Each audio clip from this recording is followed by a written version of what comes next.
Hello, welcome to the freshness series Tathastu, जहाँ हम कर रहे हैं ओरिजिन के माध्यम से इडियम्स की क्लास, जिससे आपके दिमाग में जाकर के एकदम बैठ जा रहा है सारा का सारा। तो आज है हमारा डे 6। तो चलिए शुरू करते हैं। तो आज का सबसे पहला इडियम है हमारा give someone the cold shoulder. Give someone the cold shoulder का मतलब होता है इग्नोर करना, अवॉइड करना, यानी कि उपेक्षा करना। जैसे कि आपने क्वेश्चन पूछा क्लास में किसी टीचर से और टीचर ने नहीं बताया, तो टीचर ने क्या कर दिया, give you the cold shoulder, यानी तुम्हें अपना कोल्ड शोल्डर दे दिया, यानी इग्नोर कर दिया, जैसा कि आपकी महिला मित्र करती है। इसका ओरिजिन देखते हैं हम। तो पुराने जमाने में, खास करके इंग्लैंड में, जब कोई उनके यहाँ मेहमान आता था और अगर वो मेहमान को, उन लोग को मेहमान नवाजी नहीं करनी है, तो उनको ठंडा मीट देते थे। तो जो जो भी चिकन होता था या फिर जो भी मीट है, मटन है, जो भी है, उसका शोल्डर जो था एकदम ठंडा शोल्डर परोस के दे देते थे, ताकि वो खाए तो उसको पता चल जाए क्या कि इसके घर नहीं आने का, वो उपेक्षा कर रहा, भगा रहा है। तो यहाँ से इस वर्ड का मतलब क्या है, उपेक्षा करना यानी इग्नोर करना। तो कोल्ड मीट देने का मतलब क्या है, अनवेलकम गेस्ट, यानी कि उपेक्षा करना, इग्नोर करना। इसका एग्जाम्पल देखते हैं। सी gave me the cold shoulder after the fight, यानी लड़ाई के बाद उसने मुझे क्या किया, उपेक्षा किया, इग्नोर किया। दूसरा example, India gave Pakistan the cold shoulder in talks, यानी इंडिया ने क्या किया, बातचीत में पाकिस्तान को उपेक्षा किया, इग्नोर किया। हट, क्या बात करिए, तो जब देखो उछलता रहता है, बेफालतू का बात करता है। अब हम देखते हैं अपना दूसरा दूसरा आइडिया में हमारा give a free hand. Give a free hand का मतलब फुल फ्रीडम, पूरी की पूरी आजादी दे देना, एकदम लो भाई लो, जो मन चाहे वो करो। तो इसके लिए इडियम है गिव अ फ्री हैंड। इसका ओरिजिन क्या है, देखिए हैंड का मतलब क्या होता है, हैंड से हम करते हैं कंट्रोल, और फ्री का मतलब इंडिपेंडेंट, यानी हाथ से छोड़ दिया बिल्कुल। जैसा कि अपन के मम्मी पापा लोग भी कहते रहते हैं कि हाथों से क्या कर दिया, छोड़ दिया, यानी बच्चा हाथ से निकल गया। हाथ से निकल गया क्या मतलब क्या है, अब वो पूरा आजाद हो गया, कोई इस पे प्रतिबंध नहीं है। तो इसका एग्जाम्पल देखते हैं, my coach gave me a free hand in strategy, यानी मेरे कोच ने स्ट्रेटेजी बनाने में क्या किया, मेरे को पूरी आजादी दे दी कि जो मन चाहे वो करो, बस हमको रिजल्ट चाहिए। दूसरा example, parliament gave government free hand in reforms, यानी संसद ने क्या कर दिया, गवर्नमेंट को पूरी आजादी दे दी कि रिफॉर्म करो। तो अब हम बढ़ते हैं अपने अगले इडियम की तरफ। तो अगला इडियम है हमारा गेट आउट ऑफ हैंड। तो इसका भी मतलब सेम है। गेट आउट ऑफ हैंड का मतलब आउट ऑफ कंट्रोल, एकदम नियंत्रण से बाहर है। उसमें तो आजादी मिली है, इसमें क्या नियंत्रण से बाहर है, जिसको आप कंट्रोल ही नहीं कर पा रहे। इसका ओरिजिन क्या है, तो पुराने जमाने में जब कोई घोड़ा जाता था और अगर उसका रेन, यानी कि जो ये लगाम है, वो अगर हाथ से स्लिप हो गया, तो घोड़ा तड़िक तड़िक तड़िक तड़िक करके कहीं भी भाग जाता था। आपने पुरानी मूवीज में तो देखा ही होगा ये। तो वहां से इसका ओरिजिन है कि get out out of hand का मतलब नियंत्रण से बाहर हो गया है। इसका example, the fight got out of hand quickly, यानी जो लड़ाई चल रही थी दोनों के बीच में, वो क्या हो गया, नियंत्रण से बाहर हो गई, यानी काबू से बाहर हो गई। अब वो लड़ाई बहुत हाई लेवल पे पहुंच गई है। दूसरा example, inflation once got out of hand in Germany, यानी जर्मनी के अंदर एक बार इन्फ्लेशन जो थी वो क्या हो गई थी, नियंत्रण से बाहर चली गई थी। इन्फ्लेशन का मतलब क्या होता है, बहुत ज्यादा महंगाई। महंगाई जो थी वो क्या हो गई थी, एकदम हाथ से बाहर चली गई थी। तो अब हम बढ़ते हैं अपने अगले इडियम की तरफ। तो अगला इडियम क्या है, get on somebody's nerves। Get on somebody's nerves का मतलब होता है अनॉय, इरिटेट करना, यानी किसी को चढ़ाना, परेशान करना। इसके लिए इडियम होता है गेट ऑन somebody's nerves। इसका ओरिजिन क्या है, तो हमारे शरीर को कौन कंट्रोल करता है, नर्व्स, यानी जो हमारे शरीर में नर्व्स हैं, तंत्रिका तंत्र है, वही हमारे पूरे शरीर में क्या करती है, सूचनाओं को भेजती है। तो हमारे शरीर को कौन कंट्रोल करता है, नर्व्स। तो अगर कोई आपके नर्व्स पर ही आकर के बैठ गया है, यानी आपकी तंत्रिका तंत्र पे ही आके बैठ गया, इसका मतलब क्या, वो आपको बहुत ज्यादा इरिटेट कर रहा है। तो यहाँ से इसका मतलब क्या है, गेट ऑन समबॉडीज नर्व्स का मतलब चिढ़ाना या किसी को इरिटेट कर देना बिल्कुल ही। इसका example, he jokes get on my nerves, यानी उसके जो चुटकुले हैं वो क्या बहुत ज्यादा चिढ़ाने वाले हैं, मुझे क्या करते हैं, परेशान करते हैं। अब हम देखते हैं इसका दूसरा example, taxes get on common man's nerves, यानी जो कर है, टैक्स है, निर्मला ताई द्वारा लगाया गया जो टैक्स है, वो क्या है, कॉमन मैन्स, यानी कि जो सामान्य आदमी है उसको चिढ़ाने वाला है, परेशान करने वाला है। इसका एक एग्जाम्पल आप लोग खुद ही बनाइए, एसएससी के प्रोटेस्ट को लेकर के, कि फाइट बिटवीन टीचर्स अब कंप्लीट करो तुम लोग इस सेंटेंस को। अब हम बढ़ते हैं अपने अगले इडियम की तरफ। तो अगला इडियम है it's raining cats and dogs. It's raining cats and dogs, इसका मतलब होता है हैवी रेन। यानी जब मूसलाधार बारिश होती है, एकदम कचर के बारिश होती है, एकदम भरा भर हो के, तो उसके लिए इडियम क्या होता है? It's raining cats and dogs. इसका ओरिजिन और ट्रिक क्या है? तो 17th सेंचुरी में इंग्लैंड में जब बहुत ज्यादा बारिश होती थी, तो जितने भी गली के जानवर होते थे वो सब क्या होते थे? बह करके गलियों में आ जाते थे। और खास करके वो जानवर जिनकी मृत्यु हो जाती थी उनको ऐसी फेंक देते थे वो लोग, तो बह करके गलियों में आ जाते थे। तो ऐसा लगता था कि कुत्ते बिल्ली और जो गली के जानवर है उन्हीं की बारिश हुई है। तो इसीलिए इट्स रेनिंग कैट्स डॉग का मतलब होता है मूसलाधार बारिश, यानी बहुत ज्यादा बारिश। एग्जाम्पल देखेंगे हम, it was raining cats and dogs yesterday, यानी कल मूसलाधार बारिश हुई थी। और दिल्ली में तो अभी हुई ही है। दूसरा, Mumbai monsoon often rains cats and dogs, यानी मुंबई का जो मानसून होता है वो क्या होता है? कभी कभार मूसलाधार बारिश करता है, इतना ज्यादा बारिश कि पूरी मुंबई डूब जाती है। तो अब हम बढ़ते हैं अपने अगले इडियम की तरफ। तो अगला इडियम है it's Greek to me. It's Greek to me होता है हार्ड टू अंडरस्टैंड, यानी जब समझना बहुत ही कठिन हो, कुछ समझ में ही नहीं आ रहा, उसके लिए क्या आइडिया में इट्स ग्रीक टू मी। तो अगर आपको भी कुछ समझ में नहीं आ रहा तो आप क्या बोलेंगे? इट्स ग्रीक टू मी।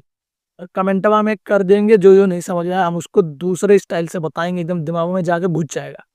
इसका ओरिजिन देखते हैं, शेक्सपियर्स जूलियस सीजर लाइन। तो शेक्सपियर का एक प्ले था, प्ले यानी कि जो एक्टिंग करते हैं ना वो ड्रामा टाइप वो वाला। उसमें एक जूलियस सीजर थे, उन्होंने लाइन क्या बोली थी? जब वो जब एक आदमी आया ग्रीक से और उसने बोला ग्रीक की लैंग्वेज में तो उसको कुछ समझ में नहीं आया, तो उसने क्या बोला? इट्स ग्रीक टू मी, यानी मुझे तो नहीं समझ में आ रहा। तो वहां से इस वर्ड को यूज किया जाने लगा, क्या? इट्स ग्रीक टू मी मतलब जिसको समझना मुश्किल है, कुछ नहीं समझ में आ रहा है। इसका एग्जांपल लेते हैं, quantum physics is Greek to me, यानी क्वांटम फिजिक्स होता है वो क्या होता है? मेरे को समझ में नहीं आता, हार्ड टू अंडरस्टैंड है। दूसरा, union budget is Greek to many. तो जो भारत का जो बजट आता है या फिर किसी भी देश का जो बजट आता है वो आम नागरिकों के लिए या बहुत सारे लोगों के लिए क्या होता है? ग्रीक होता है। ग्रीक का मतलब समझ में ही नहीं आता है। तो अब हम बढ़ते हैं अपने अगले इडियम की तरफ। तो अगला इडियम है हमारा, ये तो दो भाग गया। अगला इडियम है हमारा kill two birds with one stone. इसका मतलब होता है achieve two goals with one effort, यानी एक तीर से दो निशाना। एक तीर चलाए और दो शिकार हो गए। इसके लिए क्या इडियम है? Kill two birds with one stone. तो इसका सिंपल ओरिजिन, इसको तो हमने भी पढ़ा हिंदी में, एक तीर से दो निशाने, यानी दो पक्षियों को एक पत्थर से मारा। तो इसका मतलब क्या है? Kill two birds with one stone. इसका example, I killed two birds by shopping and meeting friend, यानी मैंने दो चिड़िया एक ही बार में मार दी। कहने बोला दो निशाने लगाया मैंने एक ही तीर से। मैं शॉपिंग करने के लिए निकला और अपने दोस्तों को भी बुला लिया कि चला जा, तो मिल भी लिया, शॉपिंग भी कर लिया। तो एक ही दिन के निकलने से दोनों काम हो गया। दूसरा example, digital India kills two words speed and transparency, यानी डिजिटल इंडिया का जो प्रोग्राम है वो क्या करता है? एक तीर से दो निशाने लगाने का काम करता है, यानी एक तो स्पीड भी देता है और दूसरा क्या? ट्रांसपेरेंसी भी देता है। तो अब हम बढ़ते हैं अपने अगले इडियम की तरफ। तो अगला इडियम क्या है? Kick the bucket. Kick the bucket का मतलब होता है डाई, मर जाना, गुजर जाना। तो किक द बकेट का मतलब क्या है? मर जाना। इसका ओरिजिन क्या है? और इसको याद भी रख सकते हैं कि एक व्यक्ति जो है वो क्या किया? बकेट पे लात मारा और वो फिसल गया। अब फिसल गया तो क्या हो जाएगा? वो गिरा और वो मर गया। तो किक द बकेट का मतलब क्या है? मर जाना। इसका example, he kicked the bucket peacefully, यानी इसका मतलब क्या है? वो शांति से, पीसफुली मृत्यु यानी स्वर्ग सिधार गया। दूसरा example, Aurangzeb kick the bucket in 1707, यानी 1707 में औरंगजेब की क्या हो गई थी? मृत्यु हो गई थी, यानी किक द बकेट हो गई थी। तो अब हम बढ़ते हैं अपने अगला इडियम की तरफ। तो अगला इडियम है हमारा live from hand to mouth. Live from hand to mouth का सीधा सा मतलब होता है बेयरली एनफ टू सर्वाइव, यानी बहुत ही कठिनाई से गुजारा करना। उसके लिए क्या इडियम है? Live from hand to mouth. जैसा कि जो बच्चे हॉस्टल में रहते हैं या फिर पीजी में रहते हैं, मंथ एंड आते आते क्या हो जाता है? उनका बेयरली एनफ टू सर्वाइव होता है, इनका गुजारा जो होता है बहुत कठिनाई से होता है। या फिर कोविड के अंदर बहुत सारे लोगों का जो गुजारा था वो क्या था? Live from hand to mouth. इसका ओरिजिन क्या है? तो live from hand to mouth का मतलब क्या है? पैसे हाथ में जैसे आया उसका सीधा प्रयोग खाने में कर लिया गया। खाने का कहने का मतलब पैसे आ रहे, पैसे देके तुरंत खाना ही खरीद के खा रहे हैं, पैसा बच ही नहीं रहा है बिल्कुल भी। नो सेविंग है, इसका मतलब क्या, बहुत ही मुश्किल से क्या कर रहे हैं, गुजारा कर रहे हैं। इसका example, many families live from hand to mouth, यानी बहुत सारी फैमिलीज क्या होती है, बहुत ही कठिनाई से गुजारा करती हैं। तो इसी बात को ध्यान रख करके आप बहुत ज़्यादा ध्यान से पढ़िए, सीरियस होके पढ़िए, because it is the time जहाँ आप अपने आप को, अपनी फैमिली को और पूरी लीनियज को बदल सकते हैं। दूसरा example, farmers often live from hand to mouth, इसका मतलब है कि किसान कभी कभी अपने जीवन को बहुत ही कठिनाई से गुजारा करते हैं। तो अब हम बढ़ते हैं अपने अगले इडियम की तरफ। तो अगला इडियम है हमारा मेडन स्पीच। मेडन स्पीच का मतलब है फर्स्ट स्पीच। तो इसका मतलब क्या हो जाएगा, पहला भाषण। जैसे कि आपने एक गाना सुना होगा फर्स्ट किस, तो उसके लिए हम क्या यूज कर सकते हैं, मेडन किस। मेडन किस का मतलब क्या होता है, फर्स्ट किस। तो मेडन का मतलब ही होता है फर्स्ट, यानी जो सबसे पहला है। इसका ओरिजिन क्या है, तो मेडन का मतलब ही होता है क्या, फर्स्ट या अनमैरिड। तो जैसा ही व्यक्ति क्या कर रहा है, अपना मेडन स्पीच दे रहे हैं, यानी पहला स्पीच दे रहे हैं। तो आपने क्रिकेट में भी देखा होगा, जब कोई पहला सेंचुरी, हाफ सेंचुरी लगाता है तो उसको क्या कहते हैं, मेडन सेंचुरी, यानी पहली सेंचुरी लगाए। इसका एग्जाम्पल लेते हैं, his maiden speech was impressive, यानी उसका पहला स्पीच, पहला भाषण जो था वो क्या था, बहुत ही ज्यादा इम्प्रेसिव था, प्रभावी था। दूसरा example, Nehru's maiden speech in assembly was historic, यानी जो नेहरू जी का पहला स्पीच था असेंबली के अंदर, वो बहुत ही ज्यादा ऐतिहासिक था, हिस्टोरिक था। तो अब हम बढ़ते हैं अपने अगले इडियम की तरफ। तो अगला इडियम है make no bones about. Make no bones about का मतलब होता है स्पीक फ्रैंकली, यानी बिना हिचक के कह देना। जैसे आप क्लास में गए और आपने देखा कि टीचर को जो पढ़ा रहा है वो आपको समझ में नहीं आ रहा, तो आपने बिना किसी डर के, बिना किसी हिचक के तुरंत बोल दिया कि हाँ मुझे ये चीजें समझ नहीं आई। जैसे अगर आप लोग को भी समझ में नहीं आ रहा तो आप एकदम फ्रैंकली बोलिए, जो जो नहीं समझ में आया खटाखट बोल दीजिए कि हाँ ये समझ नहीं आया और मुझे ये चीजें चाहिए, तो आई विल प्रोवाइड दैट। तो इसका मतलब क्या है, मेक नो बोन्स अबाउट। इसका ओरिजिन क्या है, तो मिडल एज के अंदर जो सूप होता था, और ऐसा सूप जिसके अंदर बोन्स ना हो, हड्डियां ना हो, उसको निगलना क्या बहुत आसान है, बिना हिचक के आपने तुरंत सूप लिया और पी लिया, खत्म हो गया। तो जब कोई बोन्स ही नहीं है तो इसका मतलब क्या है, कोई परेशानी नहीं है, तो हम आसानी से बोल सकते हैं, एकदम फ्रीली बोल सकते हैं। तो यहां से इसका ओरिजिन है। तो अब हम देखते हैं इसका example, she made no bones about disliking it, यानी उसने क्या किया, बिना हिचक के कह दिया कि मुझे ये चीजें पसंद नहीं है। दूसरा example, Gandhi made no bones about British rule, मतलब गांधी जी ने क्या कर दिया, बिना किसी हिचक के ब्रिटिश रूल का विरोध कर दिया, कह दिया कि हाँ मैं नहीं मानता। उन्होंने क्या कर दिया, ब्रिटिश रूल को तोड़ दिया बिना हिचक के। कौन से आंदोलन में उन्हें तोड़ा था और कैसे तोड़ा था, ये आप कमेंटों में बताइए, ठीक है। तो अब हम बढ़ते हैं अपने अगले इडियम की तरफ। तो अगला क्या, make one's mark. Make one's mark का मतलब होता है अचीव सक्सेस, या फिर अपनी छाप छोड़ना। यानी जब आप सफलता प्राप्त कर लेते हैं तो आप अपनी छाप छोड़ देते हैं, तो इसका मतलब क्या, मेक वंस मार्क।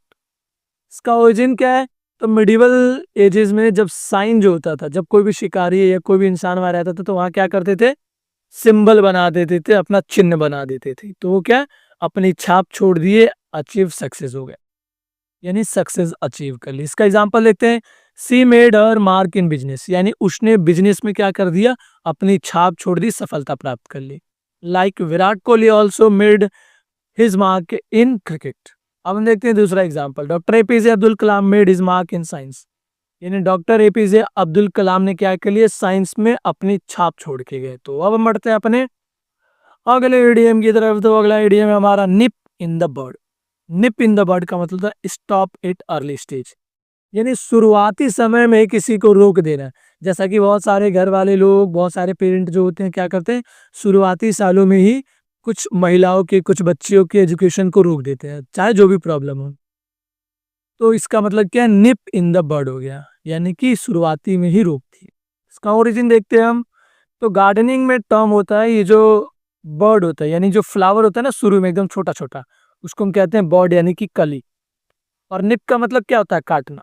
तो अभी वो बड़ा हुआ ही नहीं है तभी काट दिया, यानी क्या कर दिया हमने, शुरुआत में ही काट दिया। तो निप इन द बर्ड का मतलब शुरुआत में रोकना। एग्जाम्पल देखते हैं, the teacher nipped cheating in the bird, यानी कि टीचर ने क्या कर दिया, शुरुआत में ही चीटिंग को रोक दिया, यानी शुरुआत में ही उसको कट कर दिया। दूसरा, epidemics must be nipped in the bird, यानी जो भी एपिडेमिक्स आती है, महामारी आती है, उसको शुरुआत में ही रोक देना चाहिए, वरना बहुत ही लंबे समय तक वो लोगों को, इकोनॉमी को, सभी चीजों को प्रभावित करती है। तो अब हम बढ़ते हैं अपने अगले इडियम की तरफ। तो अगला इडियम है हमारा on cloud nine. On cloud nine का मतलब एक्सट्रीमली हैप्पी, जो बहुत ही ज्यादा खुश है, उसके लिए क्या आइडियम है, ऑन क्लाउड नाइन। जैसे कि अगर आपका एसएससी या D triple S B, bank, LIC, IB किसी का भी एग्जाम निकल गया तो आप कहाँ होंगे, ऑन क्लाउड नाइन, यानी आप बहुत ज्यादा खुश होंगे। इसका ओरिजिन देखते हैं हम। US weather bureau ranks clouds. US का वेदर कंट्रोल बोर्ड है, यानी वेदर ब्यूरो है, वो क्या करता है, क्लाउड्स को नंबर देता है। तो जो सबसे ऊपर क्लाउड होता है उसको कहते हैं वो क्या, क्लाउड नाइन। और ये सबसे ज्यादा फ्लफी होता है, यानी बहुत ही ज्यादा गुदगुदा सा होता है, यानी कहने का मतलब बहुत ज्यादा फ्लफ दिखता है, यानी उस चीज से हम रिलेट करते हैं कि यहाँ क्या बहुत ज्यादा खुशी है, अल्टीमेट हैप्पीनेस है। तो यहाँ से ऑन क्लाउड नाइन का मतलब होता है बेहद खुश। इसका एग्जांपल देखते हैं। I was on cloud nine after exam result, यानी एग्जाम के रिजल्ट के बाद क्या था, मैं बहुत ही ज्यादा खुश था क्योंकि मेरी और तुम्हारी जॉब लग गई थी। दूसरा example, India was on cloud nine after 1983 world cup. 1983 के वर्ल्ड कप के बाद इंडिया क्या था, बहुत ही ज्यादा खुश था। तो अब हम बढ़ते हैं अपने अगले ईडीएम की तरफ। तो अगला ईडीएम है हमारा on and of. On and of का मतलब था अकेजनली, यानी कभी कभी जो काम होता है उसके लिए क्या ईडीएम यूज करते हैं, ऑन एंड ऑफ। इसका ओरिजिन और ट्रिक बहुत सिंपल है। जो मैकेनिकल स्विचेस होती हैं उसमें क्या होता है, ऑन होता है और ऑफ होता है। तो क्या ये आप दिन भर करते रहते हैं, पंखा या लाइट चालू करते हैं, on off on off on off on off of नहीं करते हैं, कभी कभार करते हैं। तो यहाँ से इसका मतलब क्या है, कभी कभार। इसका ओरिजिन अगर उल्टा भी आता है कि ऑफ एंड ऑन, तो उसका मतलब भी सेम ही है, कभी कभार। इसका example, he comes to gym on and off, यानी वो जिम कब आता है, बहुत ही कम आता है, कभी कभार आता है।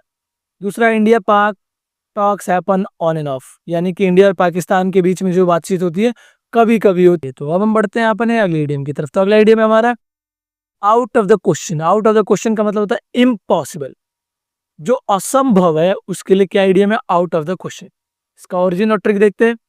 फ्रॉम ओल्ड पार्लियामेंट डिबेट्स, तो पुराने जमाने में जो पार्लियामेंट डिबेट होता था, अगर वहां पे कोई क्वेश्चन ही नहीं, आउट ऑफ द क्वेश्चन है, तो वहां से क्या मान के चलते थे कि अब डिस्कशन के लिए कुछ नहीं बचा है, यानी कि अब क्या इम्पॉसिबल है उसको रोकना, यानी जो भी चीजें, यानी कि जो भी बिल पास किया जा रहा है उसको रोकना लगभग असंभव है, क्योंकि अब कोई क्वेश्चन ही नहीं है, किसी को आउट ऑफ द क्वेश्चन हो गया।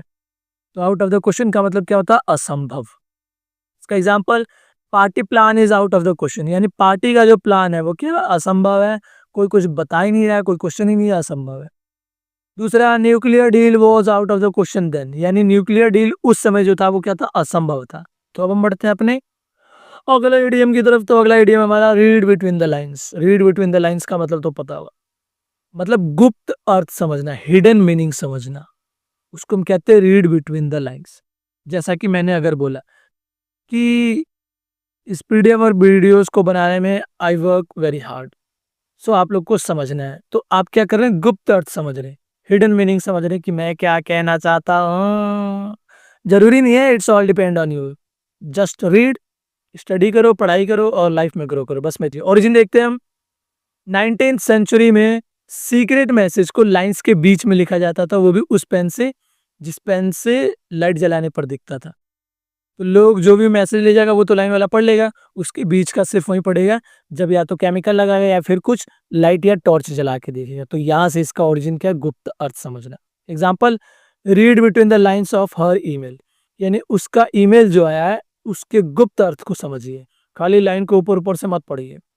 दूसरा, diplomats read between the lines of treaties, यानी ट्रीटीज जो होती है, ट्रीटीज यानी कि जो संधियां होती हैं दो देशों के बीच में या दो राज्यों के बीच में या किसी भी दो संस्थानों के बीच में, तो डिप्लोमेट्स जो होते हैं वो क्या करते हैं, उनके बीच का अर्थ समझते हैं, गुप्त अर्थ समझते हैं। तो अब हम बढ़ते हैं अपने अगले इडियम की तरफ। तो अगला इडियम है हमारा सी eye to I. C eye to आई का मतलब एग्री, यानी सहमत होना।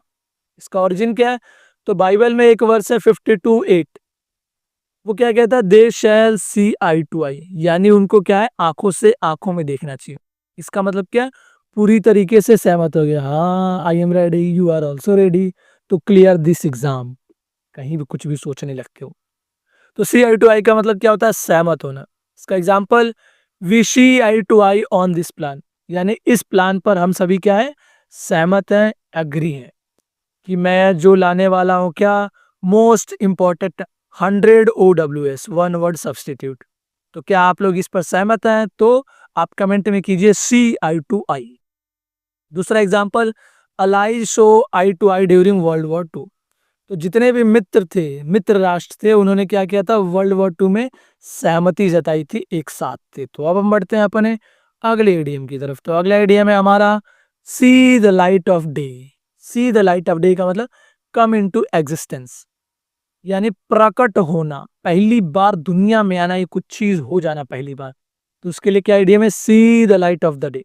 ओरिजिन क्या है, जब नया बच्चा जन्म लेता है तो वो पहली बार क्या करता है, दिन के प्रकाश को देखता है। तो वो क्या हो रहा है, अभी प्रकट हुआ है, जन्म हुआ है, एग्जिस्टेंस में आया है। तो यहां से इसका ओरिजिन एग्जाम्पल देखते हैं। His novel finally show the light of day, यानी उसका नोवेल जो है क्या हो गया, फाइनली जाकर के रिलीज हो गया, एग्जिस्टेंस में आ गया। दूसरा, constitution so the light of day in 1950। तो 1950 में क्या हुआ था, कॉन्स्टिट्यूशन लागू हो गया था, यानी प्रकट हो गया था, एग्जिस्टेंस में आ गया था। तो अब हम बढ़ते हैं अपने अगले इडियम की तरफ। तो अगला इडियम हो गया हमारा खत्म। अब हमारे पास 3 खूबसूरत से सवाल, इनमें से एक का आंसर आप देंगे। तो पहले का ही आंसर आप देंगे, मैं दूसरा बता रहा हूँ। दूसरा क्वेश्चन क्या है, it's raining cats and dogs means, यानी रेनिंग कैट्स एंड डॉग्स का मतलब क्या होता है। तो हमने क्या याद किया था कि 16वीं सेंचुरी में जब इंग्लैंड में, यूके में बारिश होती थी तो उसकी गलियों में कैट्स, डॉग और गली के जो भी जानवर होते थे वो बह के आ जाते थे। तो ऐसा लगता था क्या कि कुत्तों और बिल्लियों की ही बारिश हुई है। वो क्यों हुआ, क्योंकि बहुत ज्यादा मूसलाधार बारिश हुई, यानी हैवी रेनफॉल। तो ऑप्शन नंबर बी। तीसरा, if someone kick the bucket what actually happened. तो जब कोई बकेट को किक करता है तो उसका मतलब क्या होता है। तो किक द बकेट का मतलब क्या पढ़ा था हमने, उसने बकेट पे लात मारा और फिसल गया और वो मर गया, तो ही डाइड हो जाएगा, ऑप्शन नंबर बी। तो ये था हमारा क्वेश्चन नंबर 3। तो बस आज के लिए इतना ही, मिलता है अगली वीडियो में। जब तक आप मस्त रहिए, स्वस्थ रहिए, keep learning, keep smiling, bye.